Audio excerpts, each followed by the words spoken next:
Jean-Paul Aurillard et Jean-Jacques Rakotoas, vous êtes tous les deux co-directeurs de cette 32e édition de l'Open 86, révélateur de talent. Cette année, 32e édition, difficile à mettre en place avec cette période Covid. Pouvez-vous nous dire ce qu'il en est exactement ?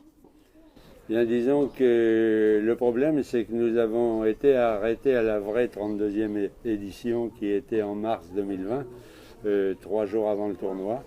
Donc on se voyait mal faire un tournoi, ne pas faire un tournoi en 2021.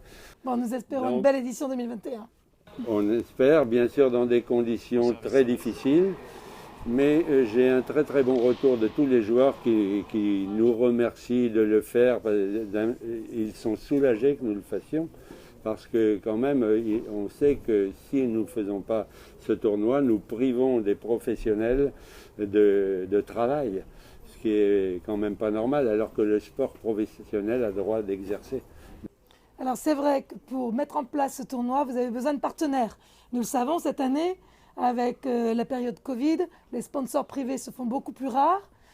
Nous, en tant que département de la Vienne, nous sommes un partenaire historique de cet Open 86. Qu'attendiez-vous de ces partenaires des collectivités que sont, je sais que vous êtes également la région Nouvelle-Aquitaine, Grand Poitiers et donc principalement le département de la Vienne. Ce qu'on attend réellement des collectivités, c'est qu'ils continuent bien sûr à nous aider parce que je pense que ça donne une bonne opinion des politiques qui nous gouvernent dans notre région ou dans notre département ou dans notre ville. Parce que en fait, nous aidons des jeunes et je crois, à titre personnel, moi je préfère les voir sur des terrains de sport, que ce soit le nôtre ou que ce soit d'autres sports. Et je pense que c'est primordial de défendre le sport. Donc c'est ce qu'on attend des collectivités et nous ne sommes pas déçus en ce qui concerne les collectivités et notamment le conseil départemental de la Vienne qui nous soutient et qui est notre plus grand soutien. Alors Jean-Jacques, en tant que co-directeur du tournoi, mais aussi joueur dans le tableau, je sais que vous allez jouer mercredi après-midi. Bien. Vous avez certainement une belle vision de l'ensemble justement des talents tennistiques que nous avons dans cet Open. Pouvez-vous nous en parler ?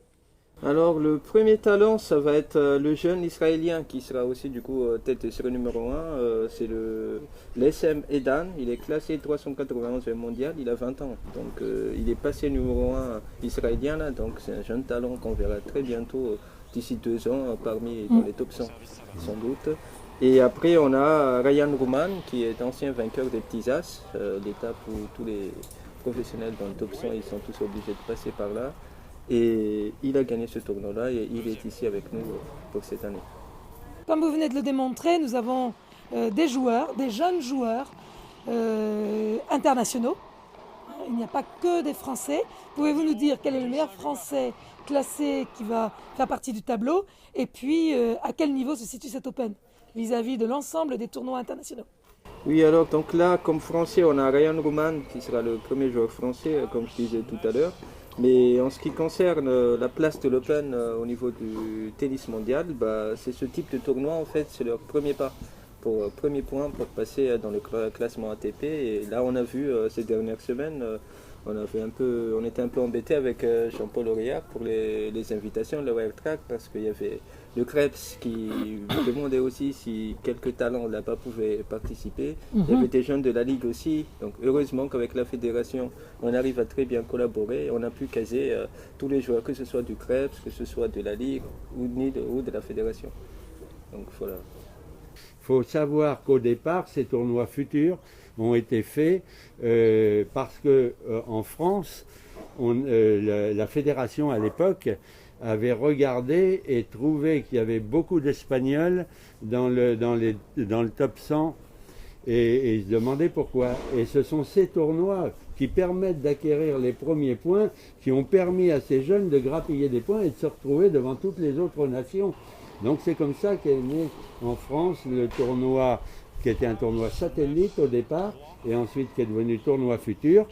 Ce sont les tournois les plus importants parce que ça débute une carrière, sachant que financièrement c'est très dur pour eux parce que souvent ils viennent sur nos tournois, ils repartent parce qu'ils ont perdu en qualification, ils n'ont rien gagné.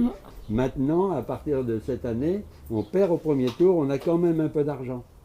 Donc vous l'aurez compris, tout l'intérêt de ce tournoi ici à Poitiers, dans le département de la Vienne, tournoi doté de 15 000 $, sans hébergement certes, mais tournoi très important pour nos jeunes joueurs professionnels. Et puis, même si ce tournoi malheureusement se joue à huis clos, vous aurez la possibilité de suivre les différents résultats et différents matchs sur le site du Stade Poitvin Tennis et également sur le site Facebook du département de la Vienne.